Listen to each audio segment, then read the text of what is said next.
Score HD, the new exciting football channel, is now available only on HD Plus and brings you football from around the world. Watch Sadio Mane and Daniel Kufichre in the top weekly match of the Bundesliga 1 and DFB Cup, Primera Liga, Copa de la Liga Profesional, see Ronaldo in the Saudi Pro League, as well as daily sports news every other hour. Also, get updated on Messi and Mbappe on PSG TV and many more. Feely on HD Plus channel 151. Agronaede HD Plus, the Feely experience.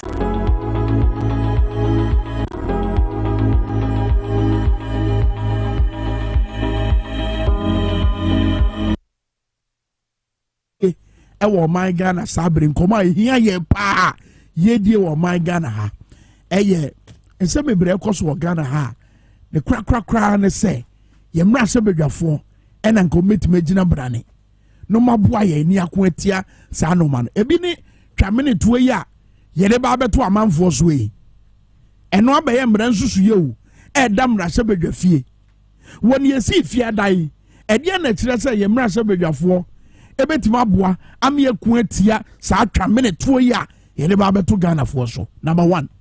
Number 2, enra mampanyi na na do danko akufo ado bra one Kamala Harris a ene ye say nche bia obeba be kasa wo Independence Square yi emra no one no e kasa ache Ghana fo ene US fo wo ye ensentwefo nhia mu bia koso e wo Jubilee House.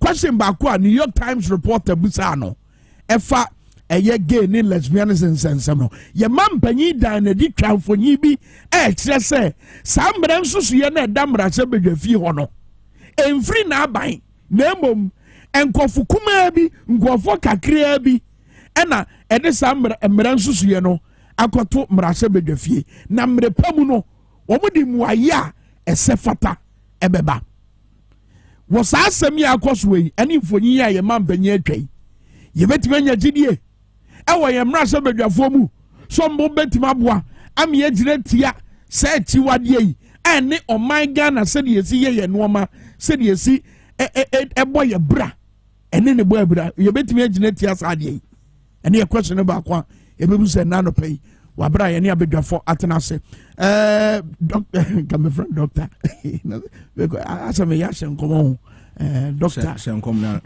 Godwin Akogan. Ora Godwin Akogan. Yes, waye Mrasebedani Emma Ghana fo nyina. Ze Mrasebedwa di brand me de man kofo. It's Honorable Godwin Akogan. Member of Parliament for all of us. Deputy Communications Officer Emma NDC Amayukono. Eja akwaba. Etsay. Ye nua bibia boko. Yami adarma. Say yana me yem ho how do I put it? Shana me hwe me ho so yie. Yeah. Said the use of honorable no. Me misuse no bio. And you be an me friend honorable. It is a me friend honorable net say but who no me bia Ghana for pe. It is a me friend honorable Akogan. Pacho me das. Wudi bi hwamwa. Me no hwamwa. Me ye fruits.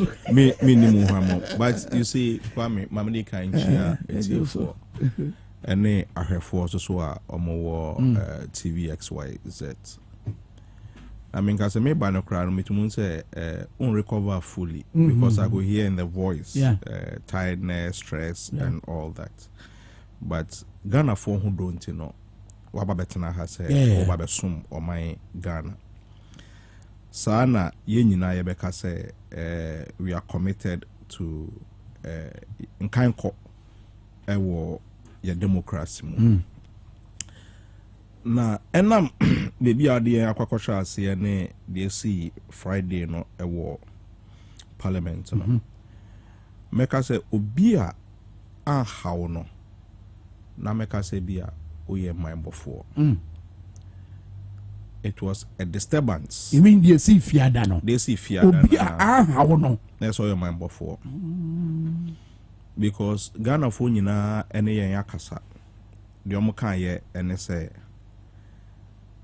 president in the size of government no, it doesn't make sense. And more omuko edidie ni nyamma yampeni for say enka bi susu engum. what significant thing and Ankrofo we kwakoye 2 years into the life of Nana Ado's administration. And Conforto almost omumfa omoka and John omumpo minister exactly. And look at the size of their nation. Sabi shene size. And so ministers are here and yeah. Nanso so Kwame dia making ni mare hosema yedi hu nkomo nyina no meka say dia be say yanka ni ya empenifo se be say konua na be say ahaban ya tase no banyansafo se yanhwe ade weyi na yamfa ensim pempen so abebo ye nyina ye kan ko a one way ya the ebufu ebema 2024 no atwere ye justices omo assembly a omo ka omo say it is better to allow a guilty person evidence no enya strong to go than to imprison an innocent person.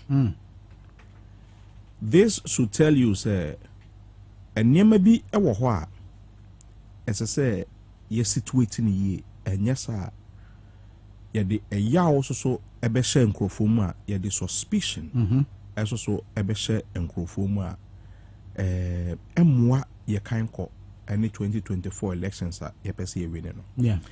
Nekano, I am a ding. So, here's a matrix means a more, Nekano, I am a ding because. I want to say it in a way that it will not hurt, but I'll drum up out the same thing that I want to say. Kwame, me banimitie o college. Yeah. Any and sa omotene e won crofo so enade. To the point say be great diatem. And I want them to know say they are not helping the NDC. And I'll come back to that in case me refi me question I'm refi akaim and then let me come back to that. You are not helping NDC. And so more eternity. Yeah, eternity yensa enadian because it will be very difficult to determine who and who. You may be sure on some. You may not be sure on some. And you know it is better. Say ye ni once nechi and Sanso Combre Yekuru. 2024 is crucial. Now, question Bakwa, me pese, me bisa Ghana phone na NSA. A banner saying, and a drew appointment cra soa. It is difficult to whip members in line. Yemi say, obi a wuti ase me bia bisa ho say identity about appointment and it is difficult to whip people in line. Any be a matie and it's a relationship and they are telefia watch the young kunye binye. I said, Kwame, you see, Kwame, oh, the American say, what it be wabo biso, the boss on me to me, I can't know who and this is what you watch. Any NDC assign check. It is a binding relation. What to be your first relation to your party or to your friends in a friend is saying. Obie ni hwa sebin preduasa. MPP for the no akwakojina court. I mean di nechi and court da. It is not because mesuma akwakojina court da o. It is because I believe in solidarity. Apart from the fact to say I believe in solidarity, no. Say who are down for be ewo MPP mu awato aba mana. Eba ne say na sa enipa kro no. When to mini na ankasa asumesi opuni a ogina court. Eni emra kwan so onamfofo no mo MPP ho enye bibi emfa ho. So Adam Funi obi abetumi ato aba ediamana. Eba ne say na enkrofo banks egu. Yeah. Kwamnado for Sedu Agongo, name them. Ebane say na 9 billion a year here. Montumi ankasa abramo 22 billion or mo pese mo hwe no.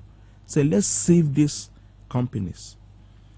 So what down for amwa na say ukodi echiri eka say madam funye into to hell with the party's position dangerous.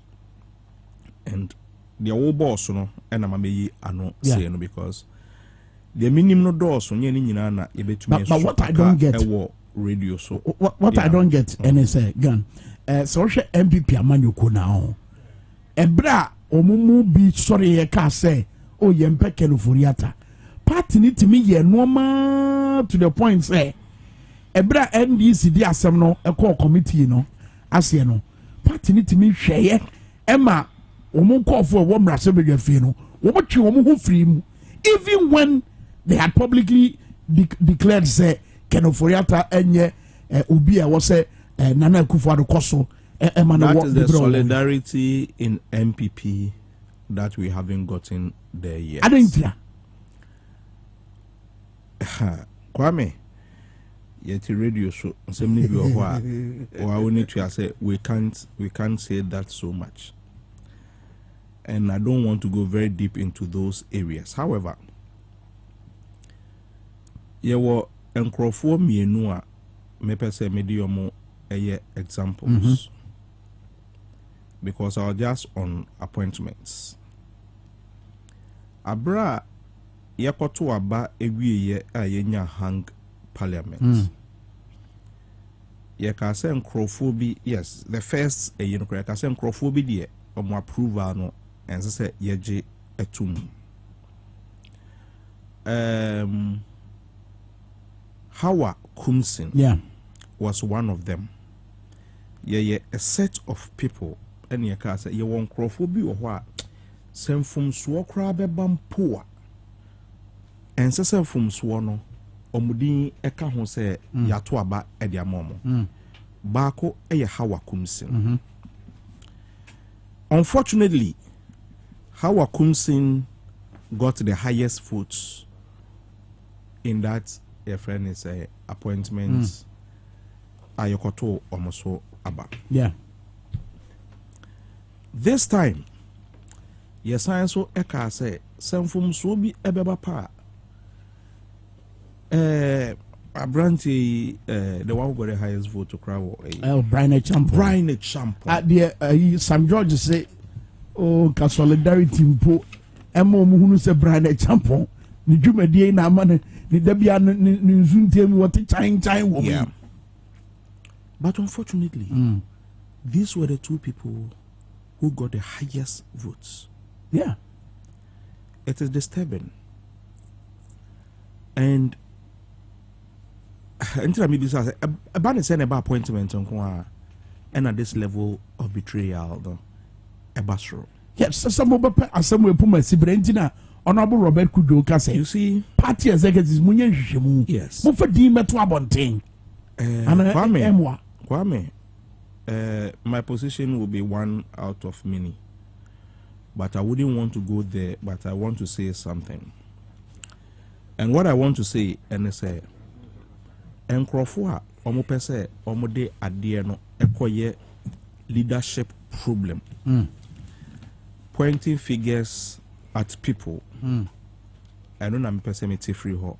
I know say Abra yeto aba Emma Hawa Kumsin. Our members edify all this odds no. Na Haruna Idrisu was the leader of the caucus. And no yeto aba Emma Brane Champon. Also FM as ansunya highest. Na a friend is a Yenuya Ato and a leader of the caucus. Yeah. That is why me pa Ghana phone will say we see and we can't justify it. But let's take our time to point fingers. And yes, sir, our forward movement as a political party, 2024 victory, na yen reduce sa finger pointing no. I'm saying this because I know the relationship between Ato and Haruna. And we must not create a wedge and the way they move closely. Ebi so essay a national executives yamfo buo amomo the way tamana yesesa your leadership in parliament. Yeah. But and also so no, I cannot hold that too because we have gone past that stage. Ama the previous administration, current leadership, you know, yejuma ede abum. And let me also congratulate one more almost also defy all the odds. I can say ye video, a bit pictures, you know. You see, for Mutala Muhammad, who even did a video and showed 6 boxes because Obia own him no 6 boxes. It was different from judges the other so yakoto 2 different ballots. And only part 3 be kotuma or exactly. And also grad and no na me time kese me bisa se mo endorse se dako bi sankoba na saneko basa se mo asema ko do court election petition se bia ko do court and no na me time sense you know. You understand? And at the man ye me time no kora ne say moato abawie ama Ghana for supamo. Wow. What you say? Yeah. First results the whole Ghana unless you are not on social media. Yeah. Obia supamo. No sense wa kwako nya akokuduro. Asakoto. Say me sense wa kwako to be. You understand? When Mutala was a friend is saying or kwakoto na ba no oye video no I take it I'm voting no no I take it no nyina answer na ofodi there is a one you see a picture this anyway. You understand? No. So you see these are some of the things that sanka manesa anka wonka say because I'm saying this because Mutala was one of the people who openly criticized national executives for that decision that we took. He criticized openly. Say anka eyasadie no ogina so a anka bekwa akwakọ for for so MPP for no so and I say ministers no so he fought it, but when him said this was a situation that I was not happy with. Sebe yasi etire enka and Teresa Bonte so from Franco enkodi. That was the principle. And unti omo Bonte a Sebe they may not understand the process and I don't know. Let's admit say yeah members of parliament ni bi ewo ho a person kuminya enedi yen ababedru sa stage so but obi friend obi say e dey na kire say dachi bi Kwame meba e bedru ho me say person kuminya enedi yen ababedru sa abra na awe so. I'm saying this not because Tamana Haruna ye leader no Ato Anase Nkrofo eka se munye se mfengu Haruna ni mase. That is the same way I believe Haruna Idriso enkantro bi da se munko ko to emma we anase muntu ntia we se ne be ya ebegu Ato enimase. It will never happen. But some individuals in our parliament omu decision se be kwa kwahye suma se akwakọ ye nyema no yemfa ensi ho at that position. Na ehwa Kwame da ben ye behunu ana yempesi ye behu omo Kwame you say the future is always pregnant. I'm saying this because me baby ame wono say eniyama be sesa ama yen yo say eniyama be koyi yo ejina victory 2024 so that is where my focus is. Here some say enye nenkwa eni anadwo mpinifo so say ofefe efunu eni ase a that's right uhun samai baby ye duru sesi ano I will ready say pese ehun samai ana say pese you win elections. Okay. That is where we must. I know a lot of people may not be happy with me, but no kreno and say I am focused on 2024 rather than getting focused on finding the betrayers. Mami can be saying more about life. Sure? And yema be brave e the exposing nipa. It will be sooner than you think. It will be sooner than you think. Sure? In commodidium, it will betray a nipa. Echinyeje sankanya sa ankankrofo mienu tumi ko wiade e suma se wie nenso so epie yes walls have ears say NDC for ebetie mi a let's focus and my adie we and distract yen because and then awenya mi o Nechina swear. But I call you all yes, I mean, there was a caller no case. The polling station executive in swear. I mean, at the end, I just said one soon to be Kwame. Kwame. Oh, yes, Roya. Kwame. Honorable Medobe Martia. Mete wase. Kwame. But you see, let's position some things right. Polling agents. A difficult, say, polling agents. Ebe kwa kwaje. Your friend is in bribe. What baby to say Powerhouse Chapel, Salvation Messengers.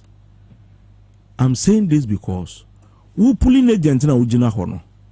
Yeah, you wait chile krano. Ye pulling agent jumano chen because ujina hono unye nsuya ya debrewo. Bibi on here ya debrewo. It is so difficult. But your baby or what? Purely residential area. Yet to a baby no be a free ho. Your baby or what? People don't even want to associate with the NDC. Yeah. I'll not mention regions because everywhere is changing. Kwame. You took Kwanya Pro the whole Ghana.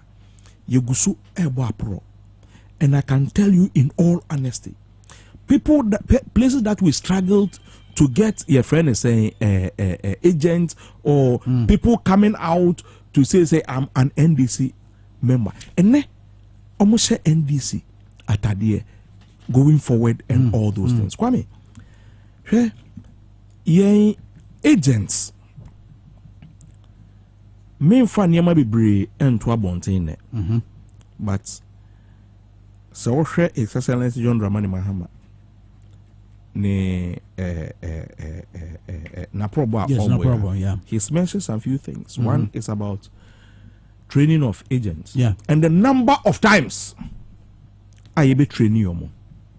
The number of times I be training you and yes be nipa baako. Every branch a group will be trained, not even one person. But and also so interest obi into me betray course no. But the results bar yenimudin yenim Ghana card ena yesigina ha emayen se yehu se pink sheet infomso ewo pink sheet ho ewo wo branch wudin etaso o party ID card wo Ghana card etaso na se wudi esa ewuwe a we as a party we know how to deal with such situation. And nothing a babe boka, a training agents and a group of people to finally select two out of the lot. Kwame, we are all hurt and we feel betrayed. Okay, but by some 31 members of our I'm using 31 because that's the extreme number. There are some cases nipa 12 and they betray your places be nipa 20 but the highest was your friend is a Brian a champion nipa 31 and a betray it is not something that will be overlooked but the truth and they say we shall get there. Okay, and Crawford abemebu because on say me yana me wo groups be engage on Monday. Unse ye vetting before honorable baby. Ye vetting for our presidential aspirant. Yeah. Monday was His Excellency John Dramani Mahama. And there Dr. Rufo and Kobia. Yeah. A channel Kojubons. Yeah. Into Yana may share this information. And people were like, after breaking our hearts, what do you want us to do with this information? 1,001 people. That should tell you how angry people are because of the act of our members of parliament. Yeah, but what you are saying. But that is why I'm telling you, and that is why I am here today. Sebin Preduasa say Yankasa Yan Shay Hun crying and ne.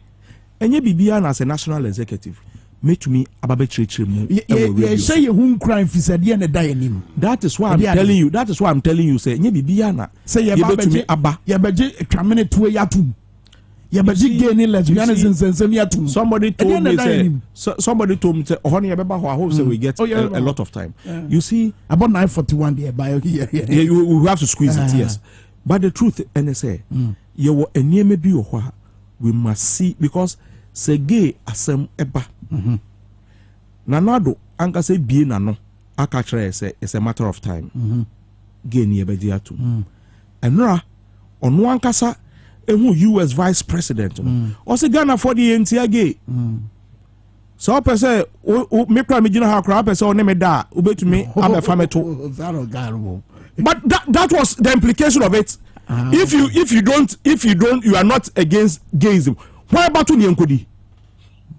Why about to any account president who to lanka nipa bebedi kan bebedi sabi if that is wisdom enough for you then you encourage other people to go there.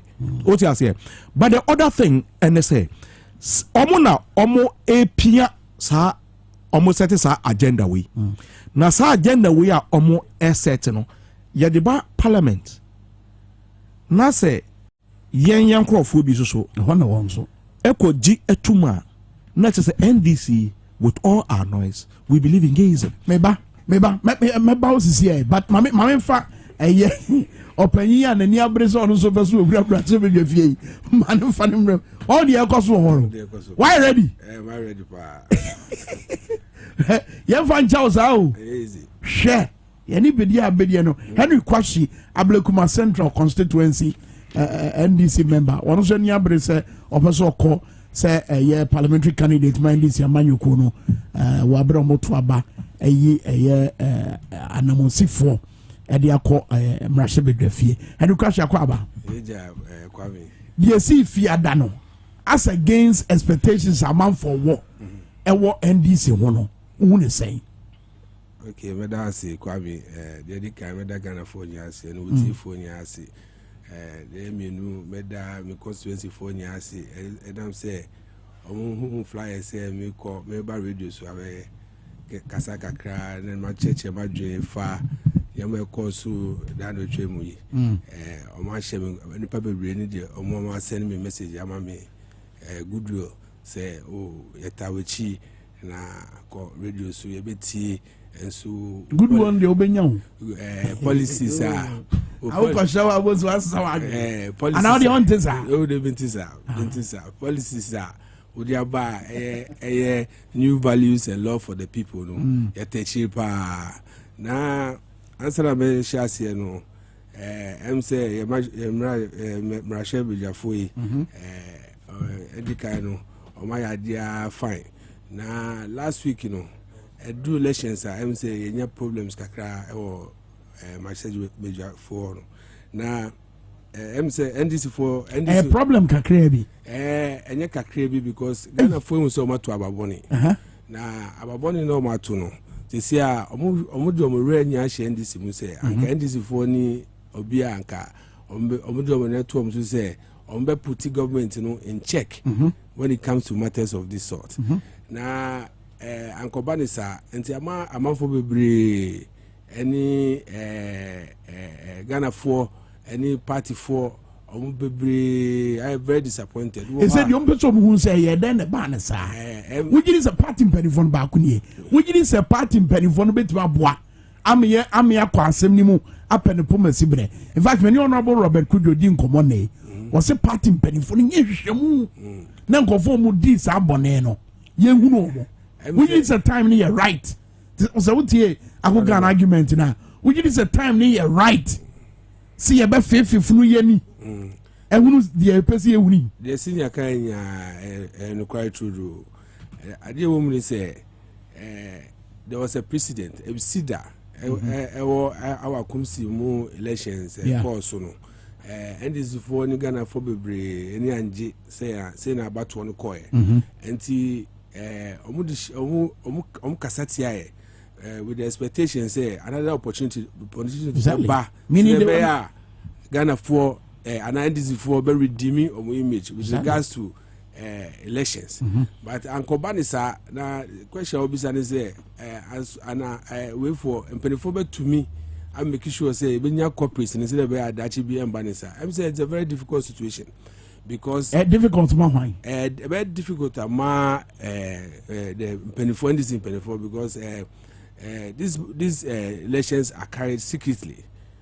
And that's almost two about being who be our two at the end of the now they are two about to boxing. Now, say that Sanato Ajima Rolling saying, can a papa ever so around her? Come on, be a swear by Antwa. I will be a swear. The Ankami person, remember, said, but therefore, Etias and say every party be a policies. How the running party. You are in a party to serve the party and its interests. And to say your core parliament, not say the BBA tour, not general secretary, and party policy, and say, Yenya, young cockwan wiswa. But did say, it say, Yenya, tea party, they follow party rules and regulations. In this case, Omen because we don't have any way to monitor what happened. Like I said earlier, say, a tuabano secretly. Those of them who felt that, say, in the past, they have been accused, said they did something against the party, they voted against the party policy, decided, say, ometra videos, any pictures to confirm. There were others who couldn't do same. But those of them who wanted, who have vindicated because of the pictures, anywhere to see how we are holding them very high. That will send a signal, ever send a signal, more, to abandon the right way. Very disappointed. But daily dispatch. And a dispatch the Kratanaba. Can I go gun? Can Ebia ne West and Bebu Muniacro? What track out our daily dispatch? I'm a daily dispatch and publish it. Was it being told for the Dean to ya? And just say, Womo, yes, I know. Womo, and you know, Swabia, a show Mukutupa, ain't to Obutu Sana Mono. Kwame, when it is be a party be now dome party. Now, party Naka say, in ya Yankosi. Now who decided to Obekosia? They just say, why betray? I said, I Ghana for K. Say, I'm off for betray Ghana for. They say, and this is the only alternative Ghana for any that's what say. I said, yeah, I'm off for shady. Now, anyway, sure say to about Mamma, we went to my age, because I did, and to about Mamma Ghana, we did this case. But we must say Ghana for you, as say, party Nasum. Honorable Fifi Kweti akase obehwehwem yemfa yenya yen support him no mu hwehwem se na be ya next time like senako senior kai honorable kai LGBT bill in parliament are we going to support it or are we going to go the same way we have gone in this past two elections say say go to LGBT like one can say LGBT ya anka Saudi Arabia ebe adopted. By now say other na US for near there omunko Saudi Arabia ko kase LGBT a law so be adopted. But they be in them Africa say adopted. Me person president be sticking the neck out. Waka baby onujia with regards to LGBT. Talk about President Akufo-Addo was taking the neck out. Na saying we here me person radio bi wo Jubilee House and ra ebra New York Times reporter no ebusa na question no saying and come to koi right away. Yes. What's the name? Kano Youngs of the New York Times. Zolan. Mr. Young, so thank you for the question. First of all, we don't have any such legislation here in Ghana. A bill has been proposed to the Parliament of Ghana, which has all kinds of ramifications, which is now being considered by the Parliament. It hasn't been passed. So the statement that there is legislation in Ghana to that effect is not accurate. The bill is going through the parliament. It's going through the parliament. The Attorney General has found it necessary to speak to the committee about it regarding the constitutionality or otherwise of several of its provisions, and the Parliament is dealing with it. At the end of the process, I will come in. But in the meantime, the Parliament is dealing with it. And I have no doubt that the Parliament of Ghana will show, as it's done in the past, first of all, its sensitivity to human rights issues, as well as to the feelings of our population, and will come out with a responsible response to the proposed. The legislation was a legislation that is being provided as a private member's bill.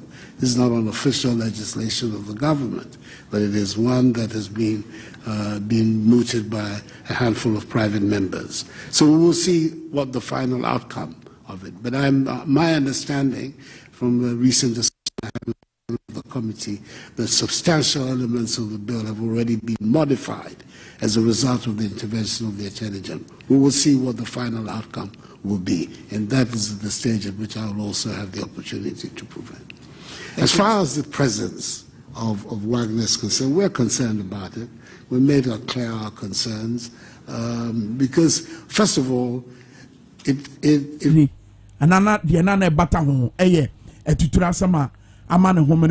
the West African sub-region, and I know because say it muabe na mo pay free US so na US ya make once me also ebasa anti-gay legislations na yana omuntai empesa nyina ye no ye hu say waban na nasa woman yi no omutu sa na mo no eno de kofa sa mu aye e ba akoga no dwen ho say mo aye we ana betima bo ama nkomo no atodi it seems say mampanyi wo gidi wo mrasa bedwafo mu pa o so betima bo adwuma Kwame eye niema me no o say eye ebinum ena omo they call your friends private members bill nkofo kakra bi nkofo bi ono na ban de enka ho ehwe kra amtimunyi yen infrim sanke yen a ankasa de kra de anke enye owie ye no eno san so de ka ho ne say me chief justice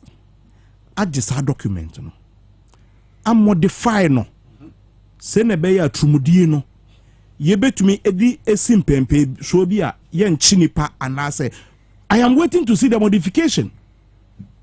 Nepatra said once they have also accepted, say they want to modify something about it, no. Nepatra said, "Bibi awohwa almost pese yede shema ebema sa gayism ni lesbianism no ebe konso ewaha," and that is also dangerous.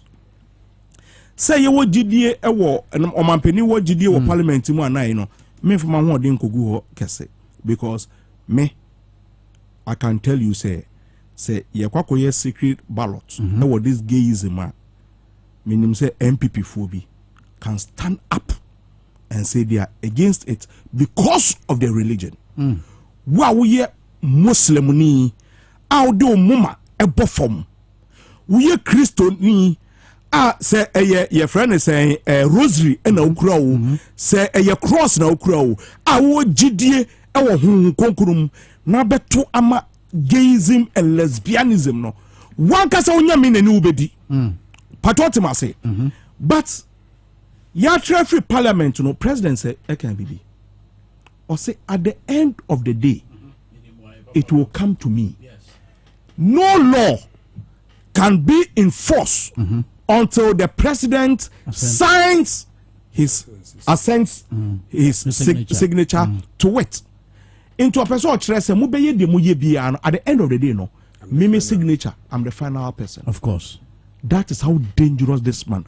Kwame, Ansana Ibe Free Studio and Neno, I want you to champion something. And make sure when we are not journalists will support this thing. When was the last time Moye meet the press? Demand that the president, you want to meet the president and you have questions for the president. And let's see the number of media men, journalists omo ebe support this call. And if you begin Faudi Eshe Enimu, Efia TV SYZ, Power FM, one ma omo person meet the press ebasono, omonfa omudin and twaso. Other media houses should also join in. And yes, sir, what do the president will do? And they say, okay, we want to meet some pressmen. Near Kwakofre and Crophobia, Abeka Junction, any Jolu, any so that exactly, so that Muamudi Ewasa Humana Sono, Yebe Fremo. Na questions are yewo edima mampinino ne yetumi ebisano. That is the level we must go with this kind of presidents. Mr. Kwashi, man from rem na said ye unsi huno. I mean, mampeyi mu aye. Ehim fa na di ye ko. Ye bre na so anu no do. Na em say mampeni mu aye ni so clear. Opache say adini de omugusu ye ho adwuma. Na emrepa mu no Robert Tony nim never Tony nim at the SOY no obeye. Na ese nye hu say adi LGBT sensemi e sha say o Professor Mills Abresu, my Professor Mills declare his stance openly on the way to go. And then it came to the time of our former president, who is our person Sababium no. Ono so ebkan adwin fa ho. But I'm saying current opinion or share that to me and sticking a neck out until yesterday. Okay, say I didn't do Mugusu Yejuma. Now, I want to be in Cassatis and Mills. And walk a crown. Mills so can pay President Mills because because of 2 wabo and a nice baby so. Now, okay, say, Masia 4 year Juma year. That's who say. Onim the way to my own Brasebia feel. Baby, I'll pass all corner. Baby, I'll pass all corner. Baby, I will pass all corner. Baby, I'll pass all corner. Now, we catch me, MPs of all parliament, they say. Yeah. Gana for any domusu ye. Now, I think a crabby or maybe na affecting a croninia. And the Senate of Mampanica say, be Liber Parliament, like we seen Yakai, paper for. Muslims any Christophonia I did with tia really our religious values and the best strong say I do we for once Ghana for proud. Okay, messages are what about we say Kwame catch Akugan say when impa was kind of brofukran easy. I say please let Akugan know that it is very possible for a party agent to be equally bribed. In 2020 I was a party agent supervisor, and if I had not stood my ground and stayed loyal to the party agents and I would have taken whatever offer they wanted to give us, but we stood our grounds. I agree with him. And James Agbozo also mentioned, Kwame, is the honorable there dreaming? Is he aware one of their polling agents took 10,000 cities with the excuse that he was going to eat? Anyways, Kwame, the NDC should just admit fault and deal with the matter as a matter of urgency. We have just lost hope and trust in them. Kwame, let this MP know that majority of Ghanaians don't want to hear about this gay and lesbian matter. They should stick their neck out and deal with it once and for all. Messages need to be abandoned. Yes, I agree with Omo Kole say a friend. But you see, we shouldn't seem to be encouraging that. That is why I make us say because it is possible, no. And this time's training will not be canina la so near in Crawford. Me no be a training na monkono. Into the crack say. Yeah. Dispatch, the Daily Dispatch story now, an open letter from an NDC MP who voted for 2 MPP ministers to NDC supporters. You see, this is shameful and avoidable, especially in a paragraph. Okay, so before I continue, I'd like to point out that former President John Mahama, Mr. Siedun Keti, NDC National Chairman, Mr. Fifi Kwete, NDC General Secretary, were once opposition NDC MPs. Can they hold their Bible and swear that they did not have good friends among the MPs on the ruling NPP? That is insulting. What am I saying? The fact that I have a friend doesn't mean that I must go against a party position. And I'm happy say Nidin Amba Ewaha. If you have something against national executives, you let us know, say, because yes, Tama decision on national yeteki, you know, it wasn't favorable to everybody. But at the end of the day, you know, because of parties' interest, even the people involved have decided, say, let bygones be bygones. Let's succeed together. Now, after hurting us this much, Osama Trosa Krata will dispatch back pager. It is disrespectful and it is insulting. Very well. Madam say, Ajibaniye, power niye. Ovanje. Time nibi. What's that? Ah, but I debate today Friday, no. I don't actually do a hello. Hey, I don't go fast me. But I told you. No, I told you, sir. I told you, sir. There's no way, sir. Me original ha. Bedroom me yinama. Me nyi me yirema. E wo bedroom. Me mum say me kodu kokwa a me 24. That's all. Sure. Yeah, that's it. I mean, me, I'm not a politician. Yeah. But we follow politics. We are not politicians. You'll be this or no book of don't call. Any KTM. They are friends, like brothers. The possibility say MPs, NDC, MPB, call MPP, ni MPB fee now and you read no the money dear high. MPP ni call NDC ni be a year fee mom could di boom high. And that friendship. But in this case, no. Oh, me there, mo party. And yes, you did. Me broaden conversation. And I'm me broaden what ye. There's no way. And I'm saying in this case, every bana only me share will be mine so. I will train mu, and I will bass him. You and you to change that because of. I'm telling you. Obi kura wo nim no. No we tu kwan yakoba bi. Na me ko barbering shop bi was South Africa. Na me duru ho na nkrofo ne kankran. Yes, my. And I'm saying, where the medru fie no me nim no da e wo Ghana, but the fact is all can come to me see me nua eno no wo ho, but agimai me de no say hwe wo party mu na wo members aban we edensa ewura ne minimu na enkrofo ebre na hwe de ekosi wa yawa so na ade asabe ye nka ho asem enwie na se bibi sei esi now the nonko no edi kan a me di wo ya kakra because the fact is say me nua ne agimai I agree morally on his stance that he's projecting right now but me share the larger interest na me share abatuo bi a eda yenim a see I cross sabe ye cry yes anke enimu ni asemo ba yen kasa na see I no yen fancy gina bi a obi a ho beto no na se mu de mo se mu mpene mu nyese ya eno ukotoma unua kra na ebe eyi kakra inti bro NDC MPs a omo ye sade aso mo betwe mo so ana mo bayede untumi hunu no atwe na so adimai no kra ne say untumi hunu obetumi a suspect obetumi but say obehunu say we no edene but suspicion no na man ye dangerous no exactly and also so that I say yenyi suspicion in film na yenhu say ye di nkukuo bi a eya ni enko yenim na kasa oba be yes na kasa oba be fifi mu a wan hwe ya obi a wan to ama MPP fo no wodu nuri kwa ko sine so na for ya obi so aba no so ni na de be foforo bi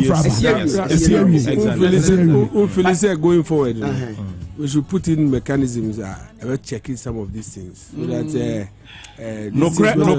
once you say secret vote there unless one day you see assistant no any secret obeso okoho Azuma ba no Azuma ba ko dia congratulations now we support you Azuma na so bo kai say bibi koso ofia oh no there koso ne say ye kwa ye Dwaboase ye kwa ye ba nyina no gidi say ade bi efa onua bi ho ene wa beto se bi a me ho me da fom a obeso me mu na nipa a oda fom a oso ni mu anyame e kana koma me gidi se nyina agidi fo eye obi a woni maame oni papa na oda nyanka fie enti no me ye solicit through XYZ broadcasting say Easter na be ye nkyere ye do na company dey si wo say ye boaboa eniema no te sɛ asikyire te sɛ mo te sɛ gari te sɛ beans te sɛ deɛ nneɛma a yɛnonom de kɔmɛ nkwalaa yi te sɛ ntareɛ yɛde si ntareɛ sɛ mmona de dware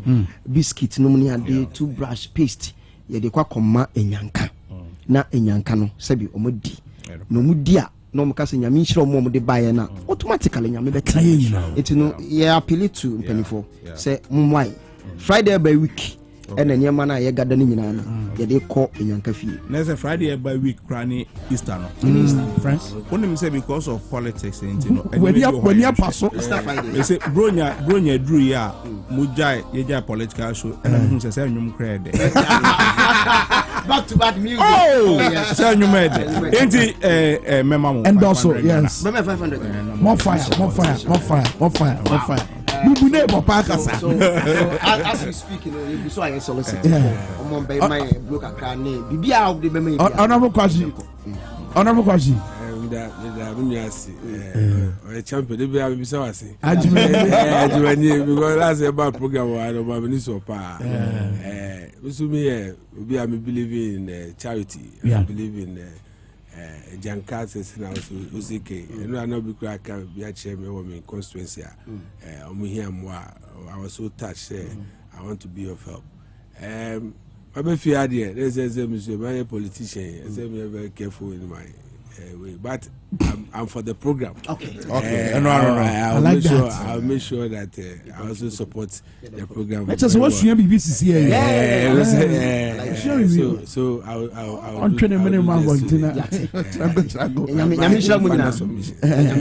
but Yapon Dwaboase. Okay. Oh no, okay. Any other over transfer let us way. Maybe be alive. Also person making last submission.